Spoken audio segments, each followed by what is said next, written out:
This is the prequel Matriarch's Choice for the Sci-Fi romance series, Under Violet Suns, available to buy on Amazon and free to read in Kindle Unlimited. Matriarch's Choice, written by Rose Mackey. The matriarchs entered the council antechamber, each approaching a niche carved into the shimmering bolum rock of the cave. The chamber was a large natural crescent moon formed in the heart of the mountain, extending in both directions into dimness from the smooth carven steps that wandered down from the surface. As each maman approached her niche, hidden sensors activated soft silver lighting, simulating moonlight. The women divested themselves of their furs, jewelry, weapons, and armor, placing them carefully into the carved wooden boxes on the shelves of their niches. Their movements were measured, almost meditative. The disrobing occurred in reverent silence, broken only by the occasional murmured whispers to their aides as they assisted them in their uncovering. Each maman would face her sisters in council without artifice, free of the trappings she used to protect against the world. The simple linen shifts they wore exposed their swirling clan and family tattoos, embedded with the tiny glittering interface crystals they used to control their environment and tech. Before they entered the council chamber proper, each maman moved to the center of the anteroom and stepped down into the wide stone basin, placing her feet into the shallow pool of water. The water was ice-cold, fed from an underground river. The stone of the basin was smooth against their feet, worn down by hundreds of years of tradition and thousands of mamans. Garbed only in their shifts, each of the matriarchs washed her feet in the freezing pool before raising her wet hands to the oculus above her, open, revealing a dark green sky, not yet tinted with the pale violet of sunrise. They gave thanks to the goddess and prayed for her wisdom to guide them in the decisions they would make during the day. The maman progressed into the council chamber itself, the huge circular cave wide and shimmering lilac and silver, with mineral deposits in the reflected light of the security screens. The council women took up their seats in the semicircles of padded stone benches that tiered down to the open speaking circle, where the Maman Ray waited, the undisputed leader of Verit. Her back straight, her bearing regal, even barefoot without her formal dress, she was every inch the queen. She steeled herself for the coming session. The Maman convocation of Verit was strong, each woman a fierce, intelligent opponent. Together they led the clans of Verit, the most feared army in the galaxy. More than 500,000 warriors, ready to rip apart anything that got in their way, all at the command of the few hundred women in this room. She was proud of them, of all they had endured for their people, but it did mean that getting them to agree on any sort of decision took iron will and occasional not-so-small miracles. Once the women had settled themselves, the Maman Ray raised her palm and was greeted with instant silence. The Maman Council is in session. May the goddess guide us in our decisions. May her grace grant us wisdom for the good of all. The assembled Maman intoned the response, by her grace be it. Sisters, as you know, we meet today to discuss a single issue only. I ask that you hear with open hearts and minds. Our decisions today will have far-reaching consequences. I do not overstate when I say that this convocation may be the most important in our long history. She regarded the council solemnly. As you are aware, we face a population crisis. Maman Zalude and her research team have concluded that our society will become non-viable within the next 3 generations. Shocked gasps echoed around the room, but the Maman Ray pushed. The rate of female births continues to decline. Our cultural engineering methods to ensure maximum genetic spread and reproduction are insufficient. Efforts to remove the environmental conditions which produce predominantly male offspring have been ineffective, as has genetic intervention in fetus development. Someone snorted in the front tier of watchers. Environmental conditions. Is that what we are calling it now? Name it in truth, Maman Ray. Biological weaponry. The Svobodan bastards finally found a way to destroy us. There was silence. No one disagreed with her claims. The Maman Ray let the silence deepen, the pain sharpen, her pale face solemn and watchful. Sisters, daughters, we face the defining question of our lifetime. How do we save our world? Our culture and way of life are unique. There are so few places in this universe where matriarch societies flourish, where women are truly respected. We must find a way to ensure that the legacy of Verit continues. A pale blue light shone from one of the benches, a maman wishing to take the floor. Maman Trin, speak and we will listen. Can we not try importing brides from off-world again? I know that the initial results were not ideal, but with proper review of the program. Not ideal. It was a disaster, another voice shot back. The Maman Ray cut the dissenter off before she could get going. Maman Frey, be silent.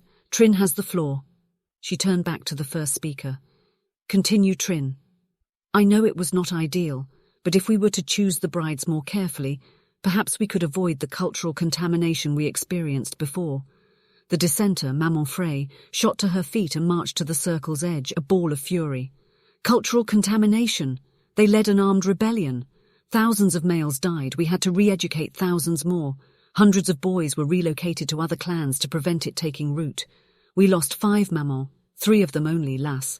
Never have we lost so many females in a single event. Be silent, Frey, or you will lose your right to participate in this decision. The Mammon Ray strode across the circle to peer into the dimness at its edge where Frey waited. I understand your passion, but we must adapt to survive.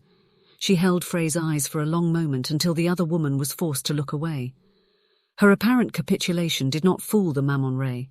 Despite Frey's tiny size and sense of ethereal fragility, she was a formidable enemy. Maman Zalude has a suggestion for our consideration. She motioned to the elegant Maman to step into the speaking circle. Zaluda paused for a moment, gathering her thoughts. Our exploration ship, the Leilela, has discovered a new colony world. This morning we had our colonial deed approved. Unnamed Colony 29 is the first new viable settlement colony to be discovered in decades, and it has been deeded to the people of Verit. Aside from its viability for human-type habitation, preliminary scans have shown it to have no significant deposits of valuable minerals or resources. There was a chorus of muttering as the Mamans considered her words. This presents a significant opportunity for us. We recommend establishing a colony world. We could create a satellite Verit, a place where our culture can continue, away from the environmental factors that skew the birth rates towards males. All around the room, beams of pale blue light shot up into the dimness of the amphitheatre, highlighting the Maman that wished to speak. The Maman Ray motioned for Ancient YL, councillor responsible for finances, to speak. Everyone knows that colonies don't work. There's a reason this is the first in recent memory. No one bothers looking for them anymore. They are expensive, hard to sustain, and more than 60% secede from their home planet within 100 years. I do not believe that we have the resources to build, let alone support, a colony that has no resources or wealth to provide a return for our investment. Zaluda nodded as Weil continued. And even if we could afford it, where would we get enough women to migrate there? We still run the risk of cultural contamination. How will we ensure that we create a community, a culture, where women are safe and respected? Zaludi saw others nod in agreement. My team has a suggestion for that. We are not the only female-led planet in the galaxy. We have considered the options and believe that Falosia would be a suitable source for females. There was a considering silence. I am streaming their data to you now. The Mamans raised their heads to review the data streaming into their ocular implants, looking nothing so much as a gaggle of predatory birds. As they consumed the data, Zalude continued her dissertation, ticking off points on her fingers. Falosia also has a matriarchal martial society. They have a birth rate that skews 85% towards female. They have had limited success in importing male partners for similar reasons to us, although their population is not as challenged for obvious reasons. She paused to let the women digest the data. There is another consideration. They also follow the goddess. This caused another round of muttering. While their all-mother is not as martial as ours, they have a strong sense of justice. Their culture would mesh well with our own. Weil pursed her lips in thought. Another point in their favour. They have the resources to manage this undertaking. Falosia is rich in minerals and resources, and they manage their wealth well. Their mining planet, Pandoria, has only increased their presence in interstellar trade. They would easily be able to fund an initial colony ship and settlement if they were so inclined. Maman Free activated her light, signalling that she wished to speak. The Maman Ray caught Zalude's eye. They knew that of all the Maman present, Frey was the most vocal in her disagreement, representing a large sect of particularly warlike clans. Still, in planning this convocation, they had agreed that it was better to have the disagreement out in public than allow dissension to fester. The Mammon Ray nodded at her graciously. "Speak, sister, and we will hear you." Frey responded formally. "Thank you for your proposal, Zeluda. While we are all excited by the possibilities herein, you have omitted a key detail in your recommendation. For the new Mammon to the Council, we considered Falosia once before. During our unsuccessful imported bride program, we approached them to ask if they had females that would be interested in joining us. They rejected us outright." A hushed silence, as the younger Mammon listened in rapt attention. Frey paused dramatically, relishing the hold she had on their attention. "Do you remember why?" Zeluda nodded, gritting her teeth as Frey continued. "They objected to our treatment of our males. They had no interest in, how did they put it, enslaving men for their procreation. They felt that our clans and system of fealty to a matriarch were not compatible with their cultural values on ethical and humane treatment. I imagine that after the actions required to quell the rebellion, they would look even less favourably on us now." Many of the council shifted uncomfortably. They had been forced to put down the males' rebellion with a viciousness that had shocked even the most bitter and jaded among the Mammon. None of the males could be permitted to know just how close they had come to succeeding. With so few females, Verit society only functioned when the Mammon ruled with an iron claw. In centuries past, females had been prey to the male society, hunted and stolen from their families and mates, passed around for breeding. The first convocation had been born out of a deep, furious anger in the women, and a promise to themselves and their daughters that they would never again allow men to decide their fate or see them as prey. The brides that joined the program had brought with them dangerous new ideas about balance between the genders. The ideas had sparked the tinder which had the potential to create a wildfire in Verit society. The Mammon had been prepared to let it play out until a group of rebels had taken several Mammon and their latrainees hostage. Any violence against a female by a male was to be met with the swiftest, severest response, and so it was. The savagery of the Mammon response had sent shockwaves through the alliance. The Mammon Ray cut in before Frey could derail the discussion towards the rebellion. "There is a critical difference here. We are not asking them to become Verit. We are asking them to work with us to form a new colony, to create a new culture birthed of the legacy of both of ours." Frey thinned her lips in disdain. "Now we get to the point. This is not about the continuation of Verit. The colony will not be us. It will be a bastard child, a mutation of our society. Why would we wish to collaborate with these women who hold our society and values in such repugnance?" Frey finished with a venomous sneer as she returned to her bench and her coterie of supporters. The Mammon Ray stepped to the circle's centre again and took in the assembled women. "The answer is simple, sisters, because we have no choice. For more than 200 years we have been attempting to combat our population decline, and we are running out of options. The environmental conditions have only hastened our inevitable conclusion. I would rather that something of Verit continues than we decline into obscurity, our planet scavenged by pirate races." Her passionate words fell into the silence of the hall, rippling through the psyche of the women present. "I will not preside over the decline of our race. We must set aside our rivalries and our clan differences, and focus on what makes us similar, not that which pulls us apart. Falosia is our best prospect. They have a new Lakar now. I have heard that she is keen to improve their interstellar alliances. At the very least we can reach out through diplomatic channels and see if they would be amenable to collaboration. If they still decline, well, there are other options, though none so promising." The Mammon Ray was relieved to see most of the convocation nodding. Only the faction around Frey still seemed resistant. "Let us vote, all in favour of reaching out to Falosia, to explore the opportunities for a joint colony on unnamed colony planet 29. Gradually the delegates activated their lights. Blue for approval, orange for disagreement, green to abstain. Of the whole convocation, only Frey and her contingent abstained. All others approved. It was telling that even the most argumentative understood the precarious nature of their situation. While they may disagree amongst themselves, the Mammon convocation would always place the survival of Verit above all else. "Approved. Zelude, please proceed." Zelude raised her arms, palm up, before crossing them before her. "The convocation has spoken." Slowly the Mammons rose and exited the hall. No more reverent silence now. They chattered like birds about the discussion, poring over the data and gathering into their factions. Zelude, Weil and the Mammon Ray waited until the chamber had emptied before speaking again. The Mammon Ray sank down onto one of the front benches and massaged her forehead. "Well played, sisters, that was masterful."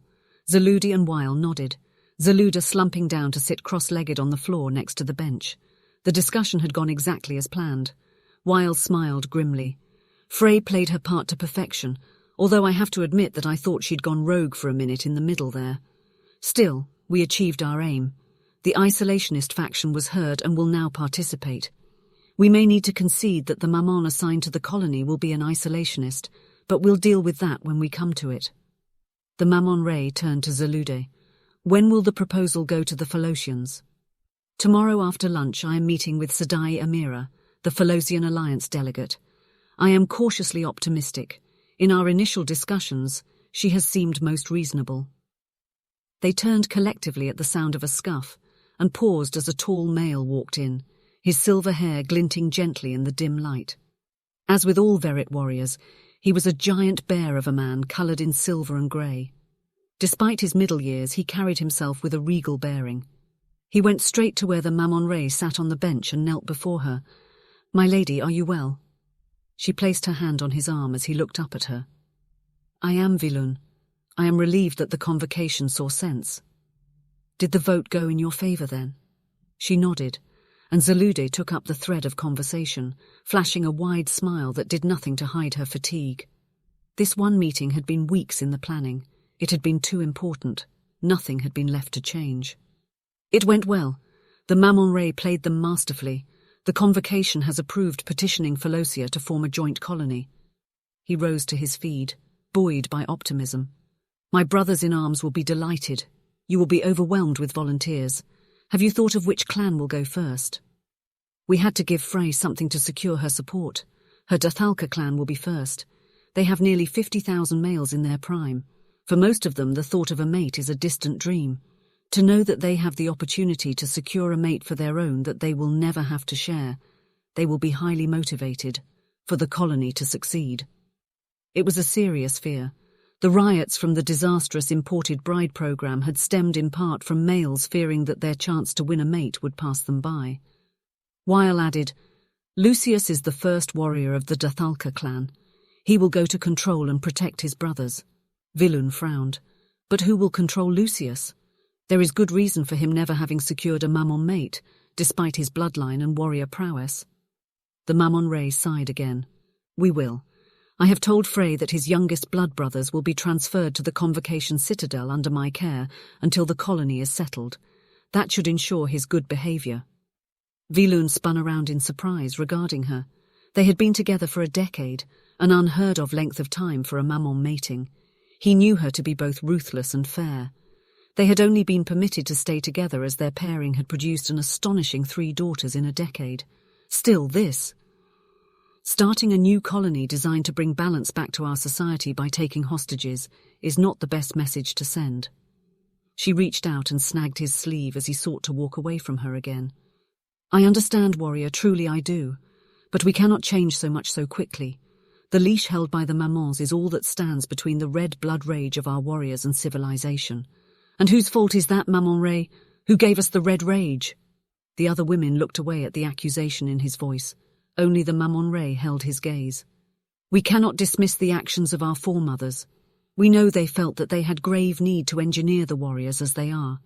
Nevertheless, the rage exists and we must manage the consequences. If you only see us as his ravening monsters, then that is what we will be, my lady. If you manage us with fear and iron control, then we will become the monsters you fear us to be in truth." She let out a deep sigh, and for a moment the decades of leadership showed on her face. This was an old argument, the grooves of it worn deep in the memory and culture of their people. None of the women replied. He was right, and they all knew it. After a pregnant pause, he nodded and stood. "Come, my lady. Let us return to the citadel. There is much work to do if this mad plan of yours is to succeed." He held out his arm, and she stood placing her hand traditionally over his. They strode slowly from the council cave and into the Mammon Ray's private dressing room, a small, cosy cave, the rough walls covered by freestanding carved panels in warm golden wood, imported at significant expense off-world, the floor smoothed and polished to a rich cream hue resembling marble. As she began the process of donning her outer clothes, Vilun leaned against the wall watching her. She dropped her linen shift into the laundry receptacle, and his eyes traced her bare back and lushly curved form. Like all mamans, the maman Ray used her appearance as a weapon. Having borne her required allotment of children, she no longer sought new mates that would add to her prestige. Instead, her attire tended towards razored elegance, as befitting a planetary leader. The tattoos that twined around her physique spoke of her lineage, her history, her children both living and dead, and her beliefs. "Are you just going to stand there, warrior, or help me dress?" "Is there a third option, my lady?" She turned and flashed a sultry smile at him. Stepping close, she barely came up to his shoulders, and he marvelled again at how the outward appearance of the maman could so effectively hide their inner strength. "What did you have in mind, warrior?" He graced her with a slow, knowing smile, running a single knuckle down her exposed sternum, coming to a stop over her gently curved stomach. "Well, we could try for a fourth daughter." She snorted a laugh at him and raised her hand to his chest, her eyes dancing. He had learned at least a few things in their years together. Seeing the stress and pain behind her inviting expression, he gently turned her around so that her back was pressed to his chest, trailing his fingertips up her torso. She shivered slightly, then melted against him, her head falling to his shoulder as he kissed the juncture of her shoulder and neck. He raised his hands and began a slow massage, tracing circles over her temples. She swore and moaned in relief, allowing herself to slump forward as his massage progressed to the base of her skull and down her neck. He felt her gradually relax, and he simply stood there holding her as she soaked up his warmth. Eventually, the chill in the room began to permeate them. Even the most high-tech, off-world conveniences could only do so much, and at the end of the day, a cave was still a cave. "Thank you, Vilun. Sometimes I think you know me better than I know myself." She raised his palm and placed a tender kiss at the center, before stepping away from him to her waiting clothing. He again settled in to appreciate the view. One of his most favorite things to do was watch her dress. She pulled on her undergarments before lacing her corset over a simple white silk blouse, with an ease that spoke of long practice. Next, she donned her silver leather leggings and fur-lined boots. The Verit population generally trended towards a pale palette, with silver, gold and white the most common hair colours. Her clothing complemented her colouring, while being practical for the bitter cold that was prevalent nearly all year round. He was particularly pleased that she wore her silver leggings. He had presented the leather to her himself after a successful Dathalka hunt with his brothers several years before. Before she donned her overcoat, she began replacing her weapons. Lines of knives were inserted into a belt sheath, multi-guns went into both boots, a custom shoulder holster at the small of her back. Next came less obvious but no less deadly weapons, like the fine white gold bracelet that unravelled into an electrified whip, and the hairpins that became sharp needles tipped with a deadly toxin. They had sparred many times over their decade together, and Vilun knew that while she was lethal with every single weapon he could see, the real weapon was the woman herself. Intelligent and possessed of a ferocious protectiveness for her people, she was beyond glorious, and he thanked the goddess every day that she had chosen him as her first male. The last item was her heavy embroidered coat, dark iron grey and lined with swirling embroidery containing stylized representations of native predators, the collar curved high behind her head. He helped her into it, and she turned to him once more. "I know you do not approve of taking hostages, beloved. I do appreciate your support. We will treat them with care. They will return home having received the best of training and education while in our custody. Unless Lucius goes rogue." Her violet eyes darkened as she nodded. "Then you'll kill them." "I will try not to, but there is little point in taking a hostage if we do not follow through. Anarchy will follow." He closed his eyes in resignation. She reached up and cupped his cheek, feeling the tension in his clenched jaw. She gently traced the laughter lines in his face, his skin weathered from decades of leading their campaigns. "Vilun, I pray to the goddess with all my heart that this succeeds. I want nothing more for my people than survival and happiness. I wish all my sisters could know the love, respect and friendship we have experienced these last 10 years. He reached up to engulf her small hand in his and kissed it gently. They stayed that way for a moment, intertwined, before she stepped back, the warmth draining from her expression. I will not allow our way of life to go quietly into the night. I will do whatever it takes for us to survive, and if I have to kill entire clans of males to wipe the stain of rebellion, then I will do so." He looked away, unable to meet her eyes. Her voice hardened. "Do not think for a second that any of the male leaders of the Alliance would do anything else, were they faced with open rebellion that threatened the survival of their world." They stood in tense silence for a moment longer. "I suggest that you reach out to the males of the Dathalka clan and impress upon them the strength of my resolve. It would be best for all of us if it does not come to that." The end. I hope you have enjoyed this teaser for the Under Violet Suns series. You can buy Book 1 on Amazon or read for free through Kindle Unlimited. If you prefer to listen, subscribe to my channel.